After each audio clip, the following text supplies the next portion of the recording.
আমি একটি নতুন ভিডিও নিয়ে এসেছি। হ্যালো বন্ধুরা, চলো শুরু করা যাক। আজকের টপিক হলো সংরক্ষণের আবশ্যকতা। চলো এই ভিডিওটিতে আমি সংরক্ষণের আবশ্যকতা নিয়ে আলোচনা করব। শুরু করা যাক। এইচএস সেকেন্ড ইয়ার ফাইনাল এক্সামের জন্য খুবই ইম্পর্টেন্ট এটি। বিগত 2 শতকে মানুষের জনসংখ্যা দ্রুত গতিতে বৃদ্ধি পেয়েছে, আর জনসংখ্যা বৃদ্ধির সাথে সাথে হ্রাস পেয়ে চলেছে পৃথিবীর সম্পদ। পৃথিবীর প্রাণীকুলকে ধারণ ক্ষমতা বহু পূর্বেই প্রায় শেষ।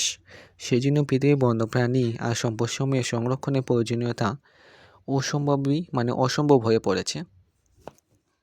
জীব বৈচিত্র্যের সংরক্ষণে অনেকগুলি দৃষ্টিভঙ্গি রয়েছে। এর মধ্যে প্রথমটি হলো মানবকেন্দ্রিক দৃষ্টিভঙ্গি। আর যেহেতু মানবজাতির ভবিষ্যৎ উপর নির্ভর করছে খাদ্য, বাসস্থান, পানীয় জলের যোগান ইত্যাদির উপর,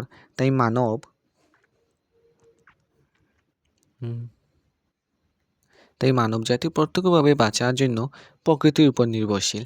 আর সেই দৃষ্টিভঙ্গি দিয়ে দেখলে জীব বৈচিত্র্যকে সংরক্ষণ না করলে মানবজাতির ধ্বংস হয়ে যাবে। যেহেতু প্রত্যেক প্রজাতি জীবেরই জীবিত থাকার অধিকার আছে, তাই প্রত্যেকটি জীবের জীবিত থাকার অনুকূল পরিবেশ সৃষ্টি করা তথা ভবিষ্যতে প্রজন্মের জন্য যাতে এই প্রাকৃতিক সম্পদের যোগান বজায় থাকে তার জন্য প্রতিনিয়ত প্রচেষ্টা চালিয়ে যাওয়া। নৈতিক দৃষ্টিভঙ্গি এই কথা সবসময় মনে রাখা প্রয়োজন যে ধ্বংস করা সম্পদসমূহকে পুনরায় সৃষ্টি করার ক্ষমতা আমাদের নেই। সেজন্য সম্পদের ধারণাটি গঠন হবার খুব প্রয়োজন, যাতে পৃথিবী নিজের স্বাভাবিক প্রক্রিয়া জীবের সৃষ্টি, পরিবর্ধন ও বিকাশ ঘটাতে পারে। তাছাড়া সংরক্ষণের দ্বারা প্রাকৃতিক বৈচিত্র্য রক্ষা তথা প্রাণীকুলের বিলুপ্তি হবার সম্ভাবনাও রোধ করা সম্ভব। সম্পদ সংরক্ষণ ও আমাদের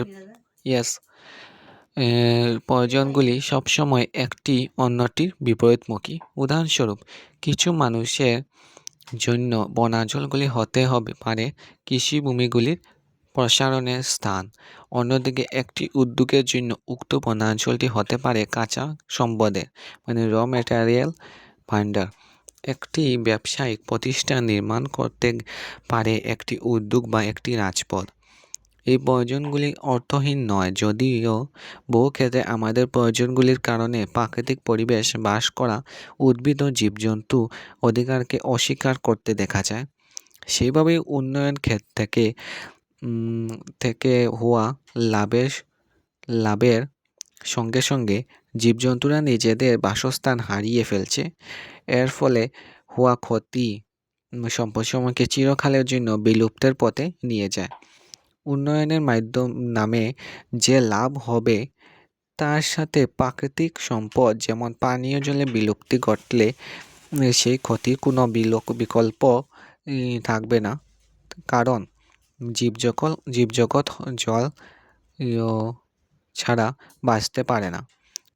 উন্নয়ন ও সংরক্ষণের সহাবস্থান সম্ভব আমাদের যেদিন থেকে সম্পদগুলি ব্যবহার অদূর ভবিষ্যৎ প্রজন্মের ব্যবহারের জন্য নিশ্চিত করতে পারব, তাই হবে বহনযোগ্য উন্নয়নের সূত্রপাত।